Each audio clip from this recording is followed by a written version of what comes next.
Top 75 NBA player of all time. He is 10th all time in three-pointers, but on this season he is shooting 23.8, which is last among three-point shooters with at least 50 attempts. All right, I'm going to start out with something a little bit different. It's always LeBron and MJ, but I'm going to take out a page out of guys like Magic Johnson, Allen Iverson, Shaquille O'Neal's book, who say Kobe Bryant must be included in the GOAT debate. Let's look, first of all, why was she in Russia in the first place? Because WNBA players, unlike NBA players with their multi-million-dollar contracts, are going to Russia to have to play to make 4 times as much money as they do in the WNBA in the off-season. It's just disgraceful, and it can't stand, and it doesn't fit with where we're going as a society and towards equality. Has been the biggest NBA bust of history. Okay, I've got my answer here, and as a Canadian, I have to say this. It is Anthony Bennett at number 1 in 2013, drafted over Giannis Antetokounmpo, CJ McCollum, Victor Oladipo, and Rudy Gobert. We're on his stomping ground right now. Yeah, it's true, and he played at UNLV right here. It's probably going to be one of the best storylines, not just in NBA history, but in sports history. I'm with you 100%. 100%. But my main reason here is optimism. There's a whole new energy. There's a whole new vibe. And Mobley can dribble the ball like he's 6 foot small, but is actually 7 foot tall as he finishes a two-handed poster dunk you could hang on your wall. When I tell you this guy is a Lakers historian, I've never known a soul to know more about the Los Angeles Lakers than Skyler Trepel right here. This guy really does his homework. He studies this stuff. He has a memory like a doggone elephant. No like notes, it is crazy. no notes. This guy comes on here, no notes every week. Joining me is Skyler Trepel from LakersNation.com. Skyler, how you doing, man?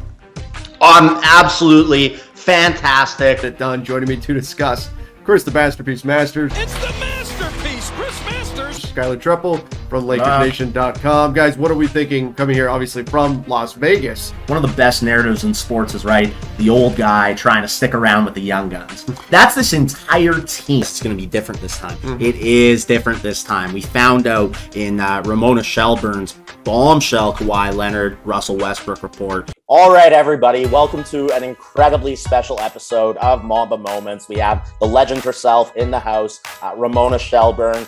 You did probably the greatest Kobe profile of all time the day after he retired. So how did that profile piece that was so lengthy, so in-depth, so raw, so revealing for Kobe come together? If you need a reason to do one more story, how about talking very openly and honestly about what it was really like to be Kobe? What do you think is the overall legacy and impact Kobe wanted to leave behind? Helping people to feel inspired and to not let failure or difficult times or difficult anything get in your way. I find him really inspirational.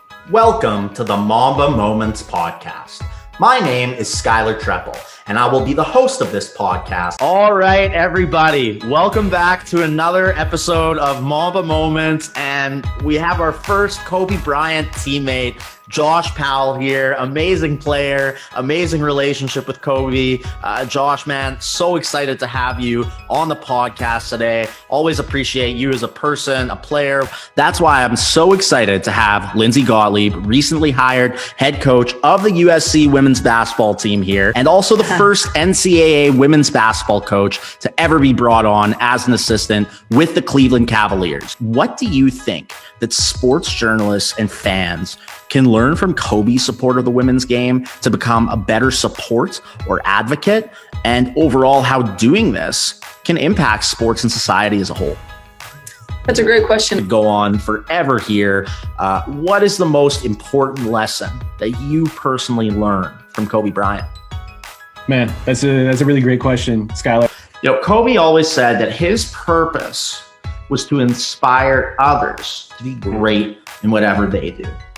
With you having had a Kobe Bryant-esque career in the field you do, reaching the highest heights imaginable, how do you find purpose and meaning in your career, or what do you feel has been the purpose? Well, that's a very good question, and I appreciate it. Interviews were incredible. I'm telling you, Cavi brought pillows to these interviews. He brought CD, I remember Kingdom Come, the Black Album, and Yeah, you did your great research. You memory. knew Kobe Thanks. loved Jay, you know? So Thanks, that's really thanks. good too. One other question I would love to get your perspective on.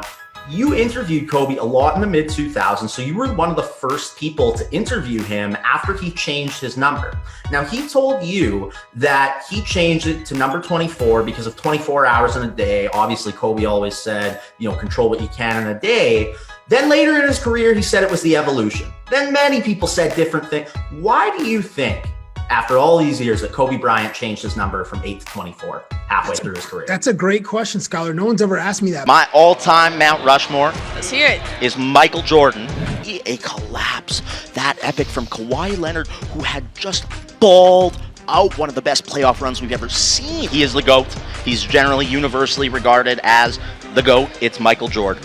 Kobe Bryant, because he is arguably almost more skilled than MJ. He gets so underrated. You listen to any player, they have him in their top 5. Discredit anyone who doesn't. And after winning a three-peat, he went back-to-back, for goodness sakes. Then we have Kareem Abdul-Jabbar on there. For right now, though, it's Giannis Antetokounmpo. Absolutely. I just watched the movie Rise on Disney Plus about Giannis' story. Oh, it was unbelievable. It's got 95% on Rotten Tomatoes right now. Wow, I'm lifting out movie stats in a basketball discussion. And the very tough decision to make is between Magic Johnson and LeBron, but of course it's going to be LeBron because he is second all-time in scoring, while being almost as good of a passer as Magic Johnson. Yes, he has one championship less, 6 finals losses, but you still got to give the nod to LeBron and how he's impacted the game. Can't forget about Magic, though, but he's not on this Mount Rushmore. Darko Milicic at number 2 over Dwayne Wade and Carmelo Anthony, and he's the worst, but he won a championship, so he's the worst player to ever win a championship, in my opinion. But wow, that is a bust. Balled out, but in the NBA, he played, and even then, he was injury prone. He played like 30 games. He was amazing in high school, but in his NBA career, he played 151 games over 4 seasons. That's it. Skyler Trepel reporting for ATVN, and the question on everyone's mind after this weekend is whether this could be the start of a new era. First, let's look at this week's award winners. To believe, but Kobe Bryant's 60-point grand finale was 5 years ago today. I flew out from Winnipeg, Manitoba, Canada to LA for Kobe's final game.